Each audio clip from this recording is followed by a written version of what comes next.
It's afternoon, isn't it? Or can we call this evening? That's good day. Yeah, good day to you. Yeah. Good day to you all. I am Arama and I'm joined with Bishop today, and welcome to CROSSROADS Calling, where faith meets real life. I think first things first, thank you for your support in real life on the comments as well. It's been a great reception that we've had from you all, so thank you very much for that. Today's episode, we're going to be talking about mentoring. You know, mentoring is a very important thing in life. Everybody has mentors, those that you know of and even those that you don't know of. And, you know, at some point in your life, you will be mentored by somebody. If you want to achieve something and somebody before you has achieved that, they can mentor you to what it took to get there. And they prevent you from making a lot of mistakes that they may have made, and they show you better ways to do things. So I'll pass over to Bishop, and he's going to speak to you about mentoring a bit. Thank you, Arama, and thank you everybody viewing us. As usual, we are blessed to have you and also get your comments, receive your comments. That feedback helps us to reshape, realign, and also reconnect with you properly so that we are on point. As Orama said, we are looking at the topic of mentoring. Though we are hinging on the Gen Z, but we know that almost everybody in this life, all of us, myself, and even people who are older than me, who are high ranked than me, we are all products of mentorship. We couldn't get to where we are today if we were not mentored by somebody at one point or the other. A good example is that we all come under parents, maybe teachers in schools, in lecturers, in colleges, universities.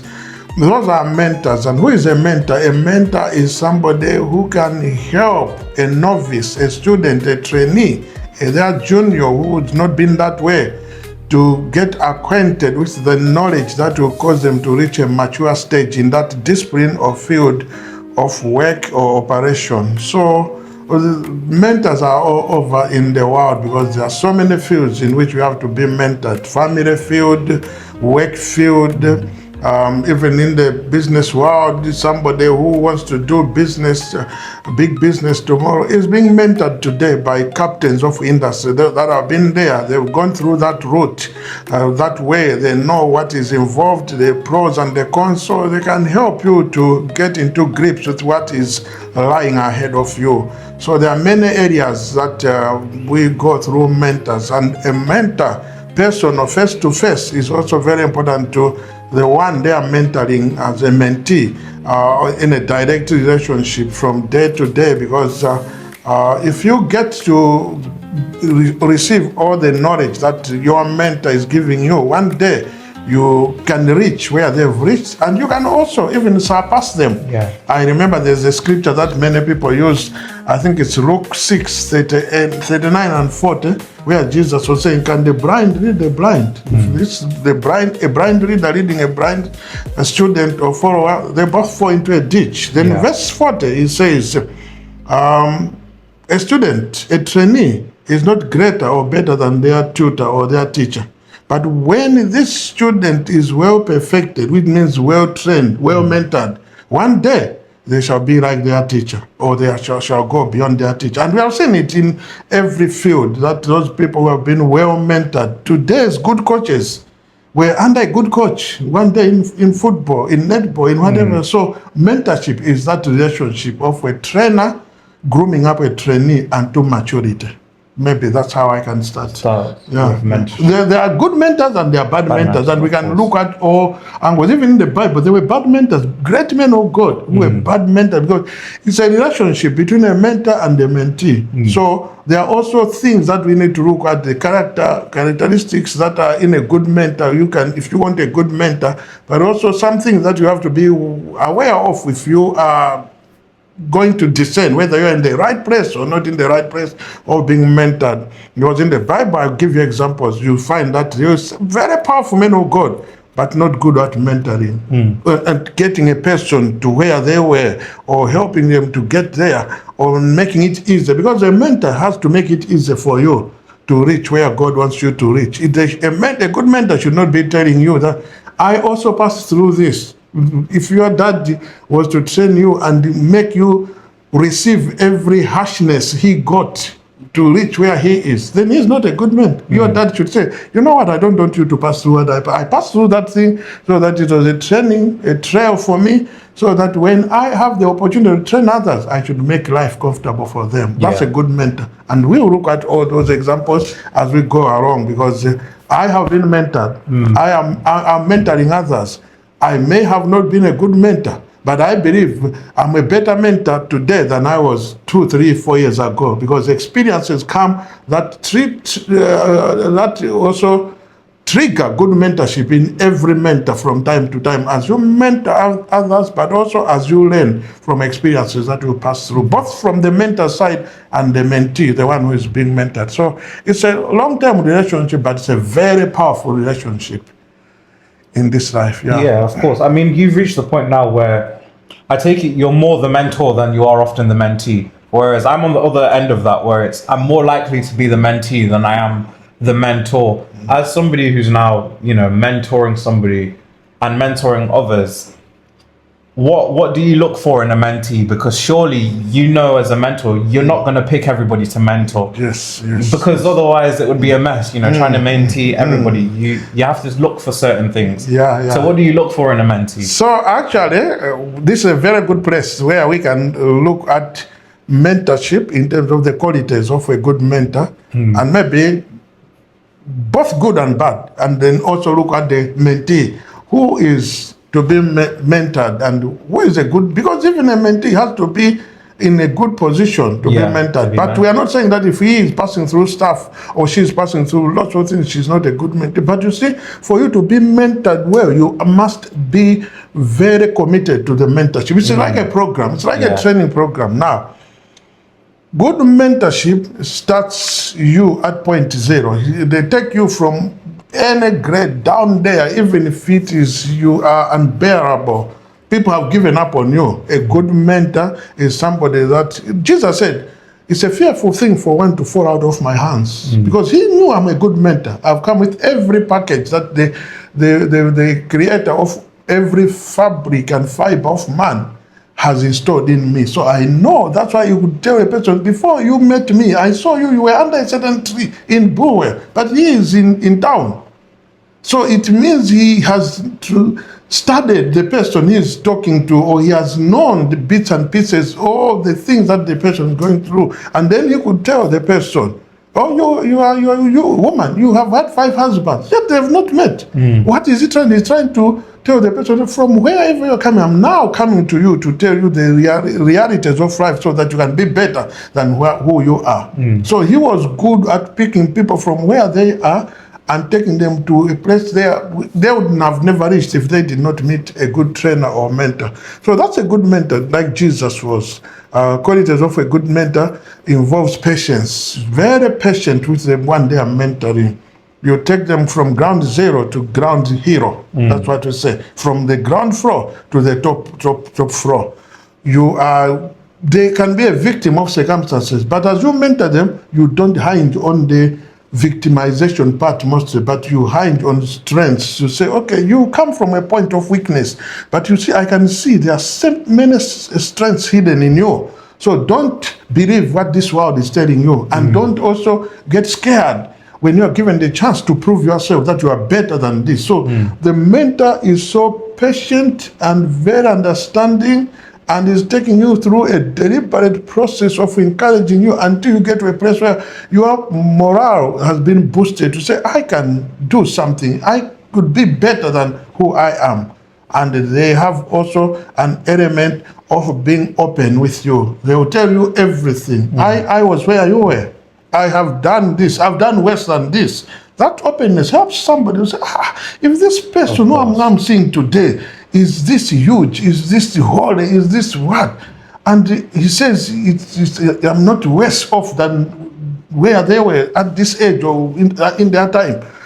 I think I can do better. So the person is so encouraged. In other words, they don't put you on the victim side by pinpointing most of your weaknesses and what have you, but they come to who put medication on your scars, on your wounds, and tell you that life will get better. And they take you one step at a time. They are not in a hurry. They are not rushing. They have time for you. They have all the information that they'll give you. So we can go on and on. That's a good mentor. Now, a bad mentor, Elijah was a very powerful man of God, but he was not good at mentoring others. You already know the story. How Elijah struggled. The man can even talk to our neighbors and people in other ministries about where he's going, what he's doing. And the sons of other prophets in other ministries would know the itinerary of this man. Yet he is own mentor, whom God had said, you are going to mentor him as the next prophet who will take your place here in Israel, and you also rule over the neighboring nations like Syria, and you appoint people there. This one is going to be huge, more than maybe where you have been, because you were just limited to Israel, but this one will have influence of who becomes king in Syria. So this is a big pot that the Lord was handing over to him, like Samuel was handed the pot of bringing up the maybe the greatest king Israel ever had in David. And he could not mince words. He just had to be open with the young man and try to do the best, because he was looking for the best that God was looking for. But not Elijah. Elijah, even to hand over the mantle, that the man says, you have asked a hard thing, unless you see me when going. And you know, when the whirlwind came there, you know, wherever there's a whirlwind, there's a lot of debris, sand, chaos, and so many things, and the ashes, and everything is blown out. For the person to keep their eyes open and see him go, it's hard. It's hard. But what was it? He was making it hard for this person because of he also learned it the hard way in the bush. He was in the wilderness eating wild food and being fed by ravens. So he's trying to take somebody through the hard road that he had traveled. That's bad mentorship. You don't take people through your footsteps because they have to face the hardness of the way is determined by the Lord. The Lord God Almighty himself knows where you need a good test, because a good mentor will allow you to go through a test. And the test is like to check, to give you an assignment, to give you a role, to delegate to you, to say, can you try to do this? Or at this stage, you need to start doing ABC on your own. You can do this. You can now pray. Can you try to pray? I've been praying all this time. Can you open with the word of prayer? That's mentorship. And if it will not be easy, but it's still a good hard problem, because you've really been role played. Somebody has played the role for you. You have an idea of what to do, but not just throw the person into the fire and whatever. That's bad mentorship. Impatience. He was even showing sometimes tempers, getting angry with this young man and what have you. No wonder when the mantle fell and this guy called Elisha got the mantle, when the youngsters were laughing at his bad head, he cursed them, and because he was coming from a bad mentorship, he was coming from a sort of a father prophet, but the tempers were also too much. So you need to be very careful how you are mentoring somebody, and these are the characteristics. But one thing I can say is that we are seeing a good mentee in Elisha. That's the positive side. Because if it was me, maybe you or Ram, I don't know how patient you would have given up and looked for another one. You would have gone to God and said, God, the mentor you gave me has not helped. He's not helping. His heart is what? But you know what? This young man knew what he wanted enough. And a good mentee, I'm telling you, is so patient. A good mentee, the moment they know God is leading me to that mentor, they will make up their mind to say, this is God-given. All they are looking at is the mantle. All they are looking at is to get to a destined place where they would say, now I think I've arrived where I've been all along hoping for, I've been going to school for, I've been training for. I think I'm satisfied. So even in the modern day world, you check people who have done well under mentorship have been the persistent ones, the prolonging ones, the ones who stay there long. I always say to mentees, belong there, belong. Make it a relationship. You belong to this person. Take the good thing, take the mentorship. Forget maybe the hard training and other.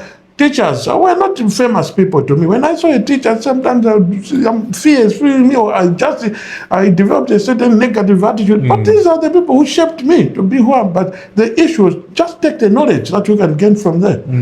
Yeah, I heard a certain man of God was saying he was in the Caribbean, and he was a very powerful man of God. He's late, may his soul rest in peace. But he said he met a young man from South Africa who just loved the ministry of this man and said, "Yeah, Dr. Soso, can you mentor me? Because you are my father." I said, "But who are you?" I said, "I'm from South Africa." And the way he was speaking, this man could not even hear him. No, I can't hear you. I'm sorry. Okay, I'll send you a text. And then he puts the phone down. Within moments, a text is coming. I'm Pastor. So I like your speeches. I like your management training and leadership. So I want you to mentor me. And what have you? This is my address. Please, next time you have meetings, just send me invitation. I can buy my own ticket and come there. And I want to invite you to come here. And he says, now, he said, this person seems to have done a lot of research about me. He's reminding me the trainings I did 5 years ago here. And he's even helping me to go back to the archives and bring these notes and all. So, okay, I'll answer, I'll respond tomorrow. The following day, around 2 a.m., the phone comes. And he picks the phone 2 a.m. Who are you? But this is 2 a.m. here in the Caribbean. Can you phone? No, I want to tell you that I saw you have a meeting in London. And what have you? I've already bought a ticket. I'm coming there. So I'll meet you there. So that then when you put the phone down, they will say, this one is a person who knows what he wants in life. And you can't ignore. He said the person will phone me awkward times and the way sometimes I can't pick it. Sometimes I have to record so that I listen to it. He was hard printed in his face. He was determined. He was set to say, I don't want. He set his face to be mentored. So a mentee has to be somebody who is so persistent, who knows this is a relationship for life. This is a once in a lifetime opportunity. I can't lose this opportunity.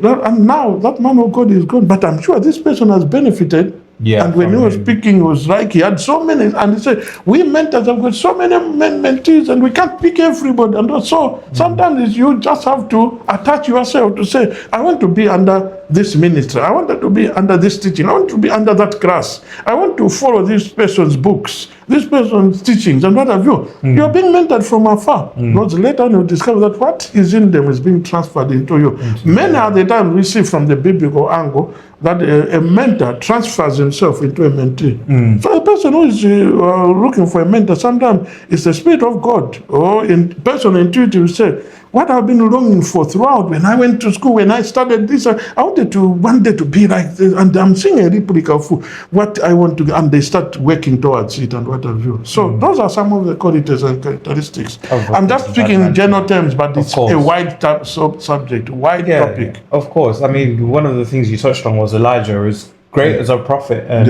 person he was. Yeah, we all know that at the end of the time, I think things that kind of hindered him was the fact that everything he passed through, he felt like he was the only one. And because he felt like he was the only one, he was then kind of shutting himself off from people. I think a lot of young people go through that, not as the mentor, but as the mentee. You feel as though there's so much responsibility and stuff going around you that it's hard to then be mentored. It's hard for somebody to belong to you when you're not allowing somebody, in. So it's like, how do you then find a mentor, somebody who is going to say, listen, I'm going to belong with you. I'm going to grab you from here and I'm going to pull you up essentially with me, because that's what a mentor is doing. They're pulling you up. So how do you go about finding a mentor? No, as I say, there are several ways. The first route is similarity in, I can say, professions or cultures, beliefs, and in this particular thing, we are speaking about fields or disciplines of work, business, and what have you. I want to be a professional fisherman. I should not be looking and studying and trying to emulate a geologist. No. Let me search around who have done well in this field. That's the first thing. So there's a searching mind, there's a yearning mind in you. And for believers, it's simple. You just commit it in prayer. Lord, I sense I don't even know my field, or I sense this is my field. But who can be the perfect role model for me? You see, so for believers, I can say prayer and also patience, and then you want to go around and see if you can spot 2 or 3. In the process of time, you may find somebody who has time for you. But in the general world, I'm speaking to the next generation in general, it has to be a relevant area of life. I want to be like this, or I want to excel in this field, in this area. Which people are out there now? I know that in the generation that we are living, there are so many what do we call them, celebrities. Yeah. Now, celebrities in a way are mentors, but from a distance, from afar. But mentorship, as far as I'm concerned, is also like a personal touch, a face-to-face thing that you can. The moment you even shaking off hands with somebody is a big message than for me just to wave at you in the car, or even if I wave at you, if I'm somebody who is renowned, you feel somebody important recognizes me. Yeah. So you need a personal touch with a mentor, and that's why when you are looking for a true mentor, you need to look within reaching distance, within touching distance. Okay, you are in a church. Who can I go to and ask in this field or in the body of Christ? In my church, there may be not that area available. Nobody maybe in this field. But we have sister churches. We have sister families. My parents' relations or friends. Or my friend's parents, and what have you. So you are searching, you have a searching heart. Yeah. You identify somebody who is in a field that you say, can I book an appointment just to come and see? Because the mentee has to take an initiative. Yeah, that's true. And you have to do all you can to get to that place. And you can go to some people and you may find the right and perfect fit. And you discover that the person, one, maybe that doesn't have time for you. You find that the person is reluctant for personal reasons, and you may find that the person is not maybe in that field proper, but it's just like he himself maybe just found himself there, but he hasn't had the right exposure or training. There are some people who are doing well by chance, or somebody just left a fortune for them. And when you get there, you get discouraged. Don't get discouraged.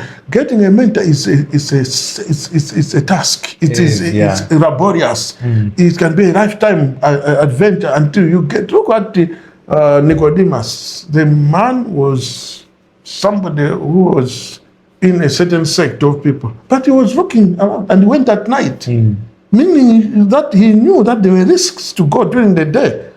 Look at Zacchaeus. He knew that I'm a famous tax collector, but I'm also a swindler and what have you.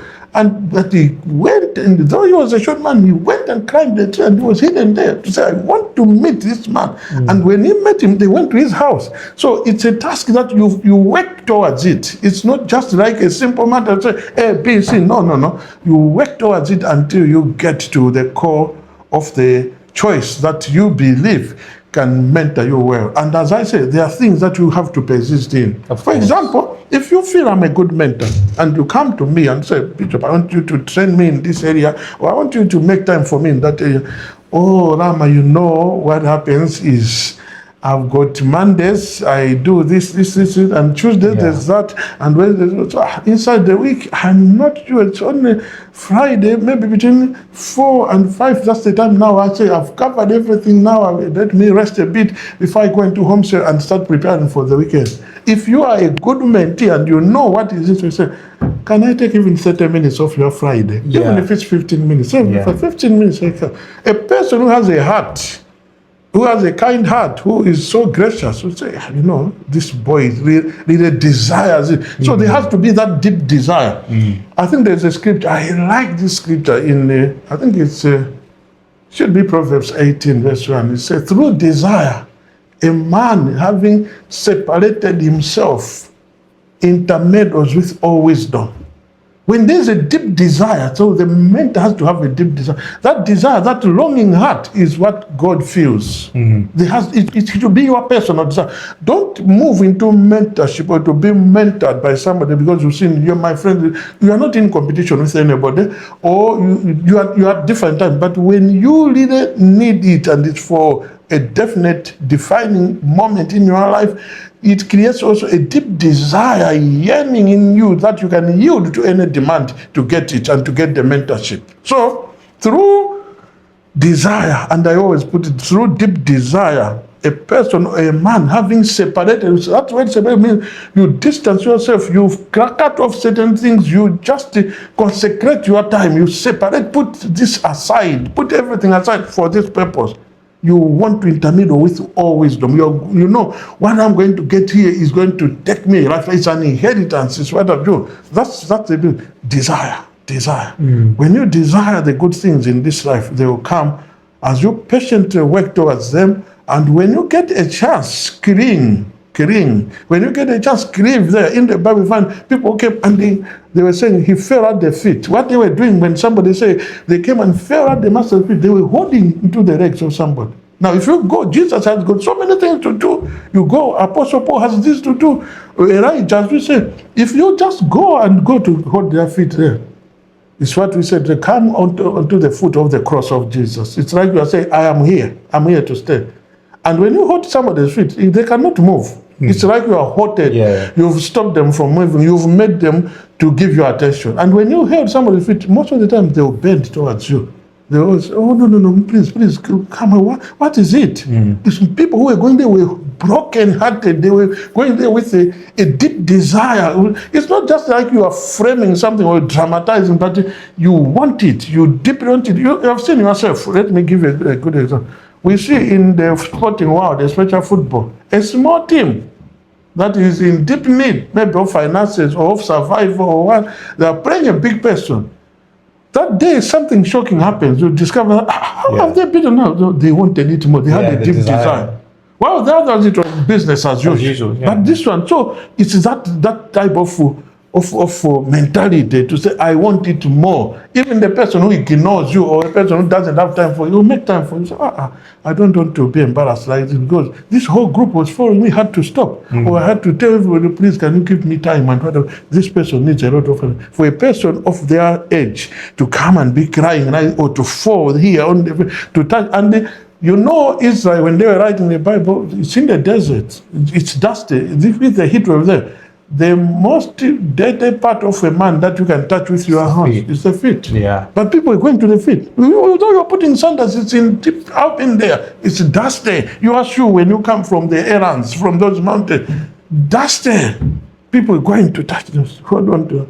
So you are willing to do the donkey work, the dirty work, to get to the ground, to the bottom of it, to get it. Those are some of the things that. So, as I say, intuition can help you to discover that this is but something. It's just the discipline you want to follow, the profession, the field, and in some cases you're just thinking it will be good for me. We say job satisfaction is not the money or the type of career. Sometimes it's just this is what I've wanted to do all along. I wasn't good in maths, but this type of job is just like.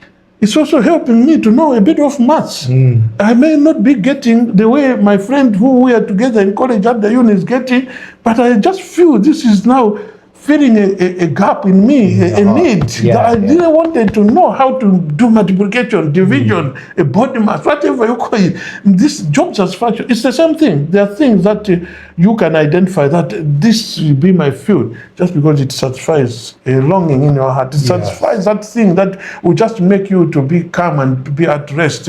And you find that when you get there, you stay. People are relocating, going this way. Oh, no, here they are not paying well, but you are satisfied there because you just found your choice profession, your choice job, your choice trainer, your choice field, or person who can take you to that field. So these are some of the feelers that we can mention. Definitely. I mean, mentorship is vital, I think, to the way that you want to go forth. I think for those as well who already know like the careers that they want to go and do. For example, now I think Robin van Persie, he's the coach of CSV and his son plays there as well. But he's been mentoring his son way before they were the coach. And so many of them. Like you saw also of this the one who was coaching Manu recently. Amiram. No, the one who just left now. Yeah, Ruben Amram. He's just left After now. Ruben Amram, the caretaker one who came. He was the Fletcher. caretaker. Fletcher, yeah. His sons are in the same academy. Yeah. So that is a good sign of the mentorship you are speaking about. You discover that what you are doing, your sons have now. You know, in the Old Testament, most professions of fathers were turning out to be the same professions that their firstborns are, because fields of fathers were like by inheritance, by family inheritance. They're going through the blood lineage. So most of their sons, if not firstborn sons, Jesus, earthly parents, Joseph and Mary. Joseph was a carpenter, and the profession that we heard Jesus was just interested in or involved with before he went was not in fishing. He just liked fish as his delicious relish, but he was helping his earthly father in carpentry. And we found even Aaron, when he was leaving his son Eliezer, it was like passed on, like it was happening with the throne. So kings and priests were also passing through the same route that they were just training. Naturally, it was just passed on. And most of the sons, especially firstborn son, who were moving with the father, I'm going with daddy, they would just be getting enticed and they get that knowledge. And when somebody asks them what to do, I don't know whether they were proper schools then, but definitely maybe if they were asked what do you do, because they were trained in many things, fields that maybe today we may not go into, they would mention the field that is simple, they already have knowledge of. So some of the mentorship there were automatic, but when it came to somebody who was in a different field, and they're going to, that's why we find in the Elijah things that somebody from a very different profession going this way or what have you, because God called different people from different fields in different places and in his own way and what have you. So you've got a variety of how it worked. But as we are now today, as somebody is growing, sometimes they just automatically fit into something that they've seen from parents, and so that's why we have a record group of people who are just maybe in the same field the parents are. But what I always say is that, but of course, parents should not force it on the child. Let the child make their own decision. But automatically, it just follows in some places. It does, that's what they know better, and I want to be like you, dad. I want to be like you, mom. It's their choice. They felt comfortable in that. Do you think environment plays a big part in that? Yes. Because, for example, like the Rockefellers, once they established their own banking system and everything, you can pretty much guarantee that everybody within that family and generations to come, they'll have to understand finances, banking, etc. Exactly. And they all follow that lead. Whereas maybe people from different environments, less fortunate environments, that information to them is almost foreign. They don't even know it. But what they do know is maybe nursing, caring. Those are the things that they're being mentored on. So environment as well as culture and also family systems and all. There are certain people from some continents who are very good in certain fields. There are some people, you know, that from this continent they produce powerful accountants, and you discover that people their sons and daughters can go to school, to college, to uni. But at the end of the day, it's just everybody is going to this field. Why? Because it's a field that it's just like uncles, aunts, everybody is in there, and they support each other, and they just enjoy the communal system, and everybody feels this is the field. And you go to certain places, in that family, it's all nursing. The father, mother, and the children have no option, and what have you. And it just, but then there are places where you find that somebody is an outlier. He feels that no, I want to be a lawyer, I just want, it's my choice. So let's help the person, let's devote, don't say, no, let's not make him a black sheep. But there are many environmental factors that determine which field somebody is going to be mentored in or seek mentors, and from where the mentee is coming. And I've also seen that it's possible for somebody to develop a desire for a field just because of the people they are relating with on a daily basis, friends, and peer pressure group, and it's not wrong as long as you are keen and you have that interest and that heart to learn. To learn, you want to learn. It's a thing that you want to emulate, that attracts you. Nothing wrong with that, because at the end of the day, all you want is that satisfaction and that peace of mind to say, I am doing what I'm just feeling good about and what have you. So there are so many factors that can come in, but we just have to be very careful that when you are doing mentorship, it's like when somebody is going for long-term relationships, like marriage, boy-girl relationships. I'm going for a career, this job, and what I'm choosing this company, this institution to work with. Sometimes it can be a lifetime thing. So when you are going for such things, you definitely need to make up your mind and be solidly rooted in your mind that I want this thing. I can stay in this thing for. It's like when somebody goes into marriage, it's like a lifetime thing. Unless otherwise, or some things haven't gone on well, which is serious, which leads to even separations that may not be that palatable or good and easy to handle. But what we are saying, where you can help it, you need to be very, very, very, very deeply convinced that I can carry this, I can bear this cross, I can carry this heavy road weight, even when it is overburdening me, because that thing which you like, you love, it's not a big burden to you. No, you do it freely. You do it freely. So that's why people tell me, my child, even if they were grown up like and they fall in, I'll carry them on my back, rush with them to hospital. In Africa, people do that. There's no ambulance. And people ask me, how did you guys say, what is yours? It does not overweigh you. It does not overburden you. But why? Because this is my life. This is my own flesh and blood, and what I do.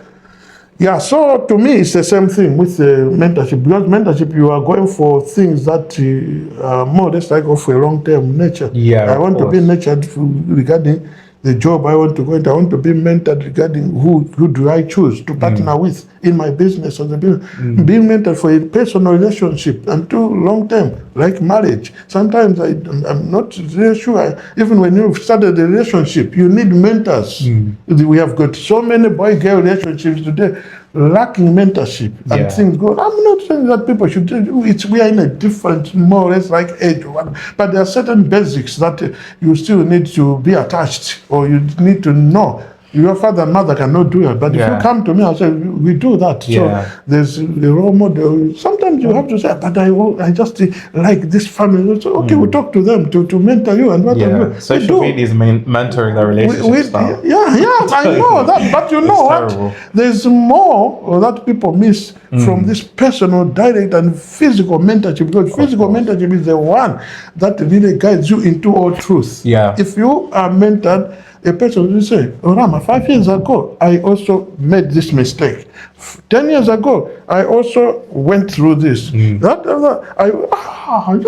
that. It's exactly what. So you relate with that. Well, some things are genuine. You may say, can that work?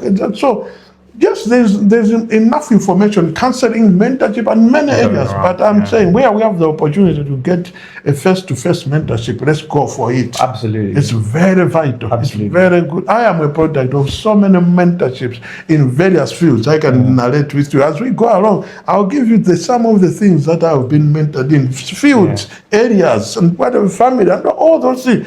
Parenting, all those, you just need to get a role model somewhere. And sometimes you don't even get by hook or crook or to do it. You just find the road has just attached you to somebody, or you are staying close to somebody. I was young when I was in a certain region far away from my home place when I was working, and God brought a very elderly group of people. It's a family who happened to have a problem, and then they came to stay with us in our house. And that was the early days of my family life or marriage. And these people now are elderly people. They're still in the ministry, but they were saying, no, we'll give you 10 years to show that you're little busy. Now, when we meet now, they say, you know what, you've passed the test. But exactly. So that time when they were saying, no, we are in the 50th year, but where we come from? And so that's mentorship. It was not like, well, God just went to their house and flooded. So for 6 months, so they came, we had the room because it was a 3-bedroom house. We only have one room. So this family with their 2 little kids came and stayed with us with a worker or a relative. It was a good family, and we've developed it's like a relationship now. We look at each other like we are relatives. I can call them my next of kin. But now I'm a pastor, I'm a bishop. He is a pastor. But they mentored me. Today I'm a bishop, but he is a pastor. And what have you? Now, in this ministry, the hierarchy and what have you.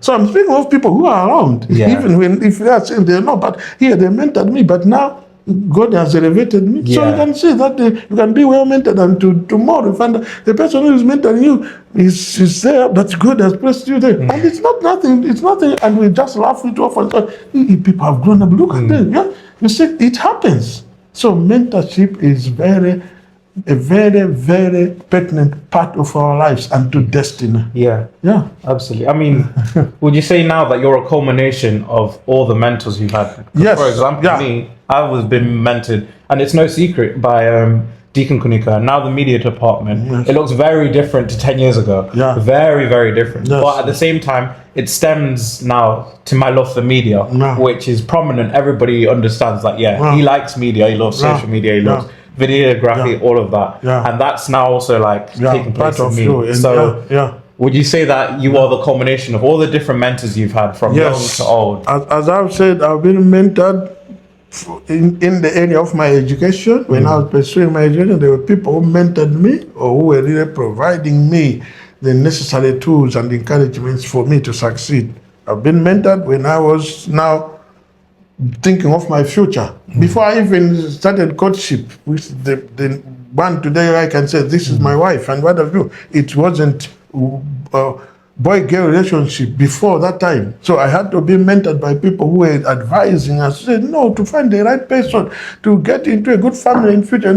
So there was mentorship all along that time. And even the time that I identified somebody, said, now I can marry. So then you have to undergo, as I say, that mentorship and what have you. Now you're getting into marriage, as I tell you, people have been there, families that you've related, and sometimes you make a decision. Let's relate with that family. Let's relate. So when you get married, you can't just remain at the same level. These other friends you have are still friends, but you've got time that you make with the people who have been there, people who are 7 years ahead of you, because you are learning certain things. Now they are handling 3 children. You will not even have one child. When the one child comes and you see how it's not easy to raise a child, you are now looking at those people who have 3, 4. Those are the people you want. Let's visit them. So you make time. Let's visit them.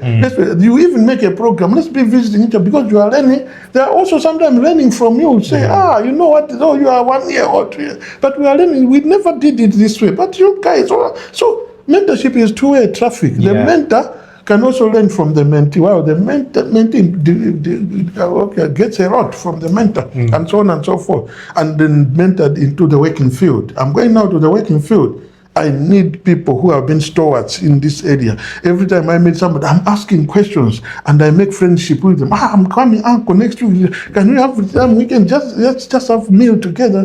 I'm not going just for the meal. I'm going there because I've got so many questions. I'm going through challenges, and this is the person I go to. And they say, no, don't worry. You know, there was an uncle who said, there's no problem in this life without a solution, Baba. That's what he used to say. And I go, the workers are there, he's busy telling me, this one, that.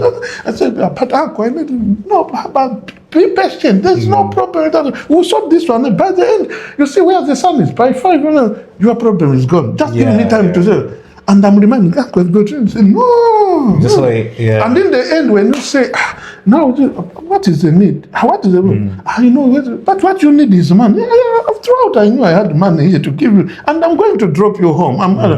This is a mentor who knows what he's doing, and he's just making it simple. Let's chat. And you know what he said? I did it deliberately because I wanted you and me, we don't spend much time on the road. So I wanted you to be with me. So whenever you are there, I know these people know these are his relatives, and so they fear they can't play tricks when I'm away.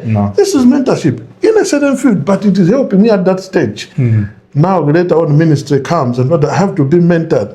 I've had mentors, past spiritual parents, and what have you to date.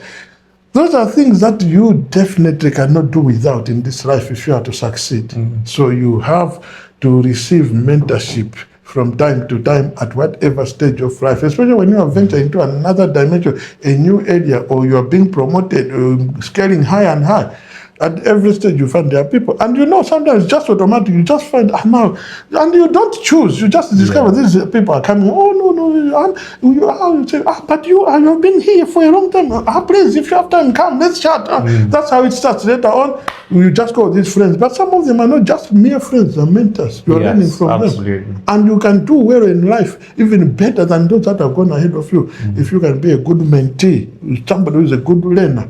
Somebody, I like one preacher that I always go to attend his conference. He comes here in the UK one time and says, whatever I see in my ministry is a copy of some great men of God's ministers. I just go here, I copy this thing, I copied from so. This thing, this thing. And he's so open about it, and people are laughing. But you look at it, say, this is a worldwide ministry, this is a big ministry. But what is that? I've been mentored by others. Well, there you have it. If you have a problem, there is a solution out there. If you haven't found the solution yet, go find a mentor. Every problem has a solution.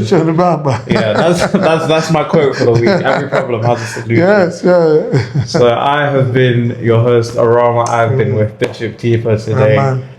Go find some solutions. Go find some mentors, people. Thank you very much for joining. Every problem has a solution. Yeah. Thank you for joining Crossroads, where faith meets real life. So you have to change. So it's like it's a dynamic changing world from both the side that wants to win or to beat the others, in the ones that have been beaten or they have fought the opposition, because everybody is looking at ways of succeeding.